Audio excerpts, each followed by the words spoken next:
আপোনালোকে ঘৰতে বহি বহি টকা উপাৰ্জন কৰিম বুলি ভাবিছে নেকি? 1 লাখ টকা এই ভিডিঅ'ৰ লাষ্টলৈকে চাওক আৰু ঘৰত মই কি খেতি কৰিছে সেইখিনি আপোনালোকক দেখাম। আৰু অসমত যদি থাকি অসমত যদি দাদাগিৰি দেখুৱাবলৈ হয়, অসমত দাদাগিৰি দেখুৱাবলৈ হ'লে লাষ্টলৈকে চাওক।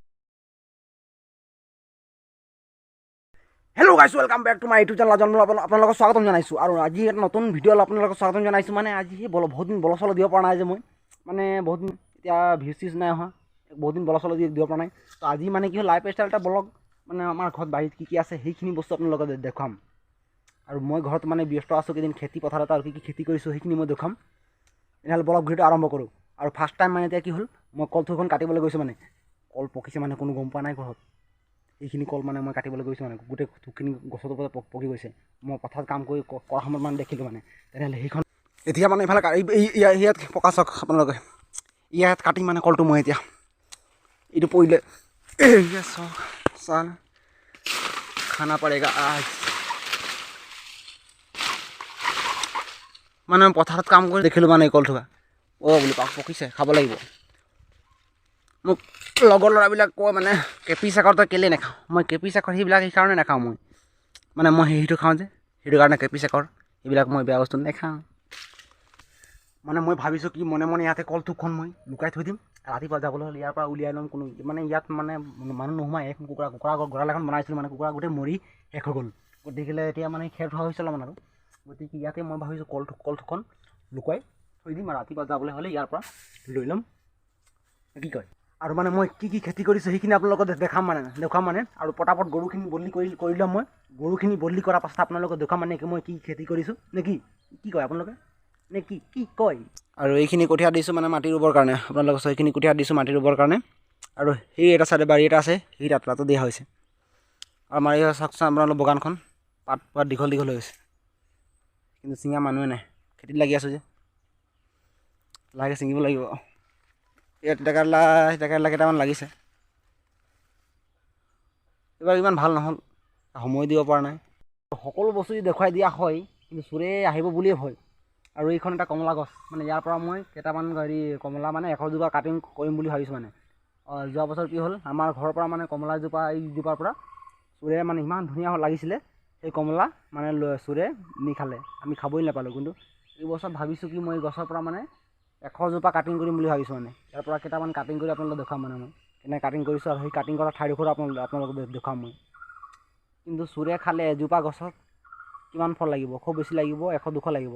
খাই শেষ কৰিলে মানিছোঁ মই। কিন্তু 100 জোপা লগালে সেই চোৰে খাই, মই কৈছোঁ নহয়, চোৰ কেতিয়াও খাই শেষ কৰিব নোৱাৰে। সেইকাৰণে মই ভাবিছোঁ কি, মোৰ শপত এটা লৈছোঁ মই যে 100 জোপা কমলা লগাম বুলি ভাবিছোঁ মানে। গতিকে মই কেনেকৈ কাটিম আপোনালোকক দেখুৱাম এতিয়া। আৰু আপোনালোকক কৈছিলোঁ মই কমলা কাটিং কৰিছোঁ বুলি। ইয়াত চাওক আপোনালোকক কমলা কাটিং কৰিছোঁ মই 100 জোপা কমলা কাটিং পুলি। ইয়াত মানে কেইটামান দিয়া আছে নিম পুলি, তাৰপাছত দিছোঁ কিবা কিবি কমলা নেমু কেইটামান দিয়া আছে। ইয়াতে 100 জোপা কমলা ইয়াতে কৰা আছে। ইয়াতে মই আপোনালোকক দেখুৱাই দিম মানে কেনেকুৱা মই কমলা কাটিং পুলি কাটি ইয়াতে গুজিছোঁ বা কৰিছোঁ মই। এইখিনি আপোনালোকক মই গুজি দেখুৱাম এতিয়া। ইয়াতে কৰিছোঁ মই। এইখিনি চাওক আপোনালোকে, মই ইয়াতে কৰিছোঁ কমলা কাটিং। এইকেইটাকে দিয়া আছে কমলা কাটিং দিয়া আছে মানে সেইখিনি লগাম বুলি ভাবিছোঁ মানে মই বাৰীত। আৰু কমলা যদি কাটিং কৰি আপোনালোকে লগাই, এনেকুৱা কাটি পেলাই আপুনি এইখন ঠুঙা ইয়াতে গুজিব লাগিব। এনে কৰি আপোনালোকে ভৰাই এনেকৈ অলপ মাটিত হেঁচি দিব, তেতিয়া মানে বস্তুটো সোনকালে হ'ব। 100 জোপা অলৰেডি দিয়া হৈ গ'ল মানে। এতিয়া মই যিখিনি গুজিছোঁ সেইখিনি হয় নেমু, কাজি নেমু হয়। কাজি নেমু বেছি নকৰোঁ মানে, প্ৰায় 20 জোপামান কৰিম বুলি ভাবিছোঁ কাজি নেমু। এইখিনি কাজি নেমু পুলি হয় মানে কাটিং হয়। এইখিনি কাজি নেমু পুলি পিছতীয়াকৈ মই লগাই দিছোঁ। আৰু অসমত যদি থাকি অসমত যদি দাদাগিৰি দেখুৱাবলৈ হয়, আমাৰ পথাৰ আমাৰ বজাৰ আমি দাদাগিৰি দেখুৱাব লাগিব। কিয়নো আমি যদি বা মাটিডোখৰ পৰি আছে, ঘৰত খেতি কৰা নাই, একো কোৰ মৰা নাই, আমি যদি বা খেতি কৰোঁ ব্যস্ত থাকোঁ, তেতিয়াহ'লে আমাৰ শৰীৰখনৰ পৰা ঘাম ওলাব আৰু আমি সুস্থ সবল থাকিম। আৰু যিকোনো গোবৰ দিয়া শাক পাচলি আমি খাবলৈ পাম। আৰু কি কয়, এতিয়া মানে কি লাইফ ষ্টাইল চেঞ্জ হৈ গৈছে। মানুহে খেতি কৰিব খেতি নাই কৰা, টকা পইচা বেছি হৈছে। কিন্তু মানুহে গাঁৱত পৰা ওলাই গৈ টাউনৰ পৰা এই গেলা শাক পাচলি, দৰৱ দিয়া মেডিচিন দিয়া সেই শাক পাচলিখিনি কিনি আনি খাইছে।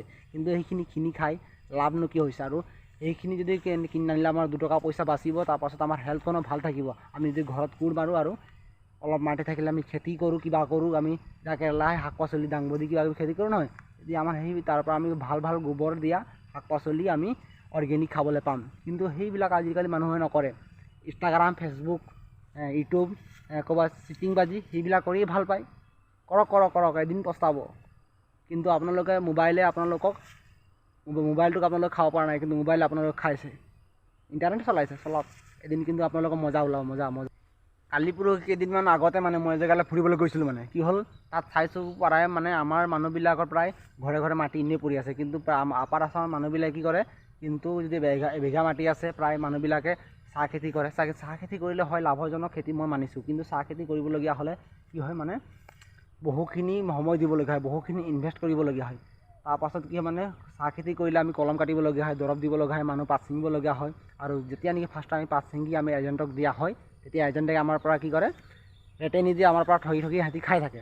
চাহ খেতি কৰিলে আমি কি হয়, এবছৰতো আমি ইমানখিনি কষ্ট কৰি, ইমানখিনি ইনভেষ্ট কৰি, ইমানখিনি সময় দিয়াৰ পাছতো মানে 1 লাখ টকা আমি বছৰেকত নেপাওঁ এবিঘা মাটিতে। কমলা খেতি যদি কৰা হয় এবিঘা মাটিত 100 জোপা যদি বা কমলা গছৰ পুলি লগোৱা হয়, তেনেহ'লে এটা গছত প্ৰায় 1000কৈ হ'লেও মানে কি হ'ব, 1 লাখ টকা আপোনালোকে পাব মোটামুটি। কিয়নো ইমান ইনভেষ্টো নাই, ইমান কষ্ট কৰিবলগীয়া নহয়। যদি কমলা গছ জোপা যদি ভালকৈ ৰোৱা হয়, সাৰ গোবৰ জাবৰ দি, আপোনালোকে মিনিমাম মানে এটা গছত 100 পৰা 200 300লৈকে কমলা লাগে।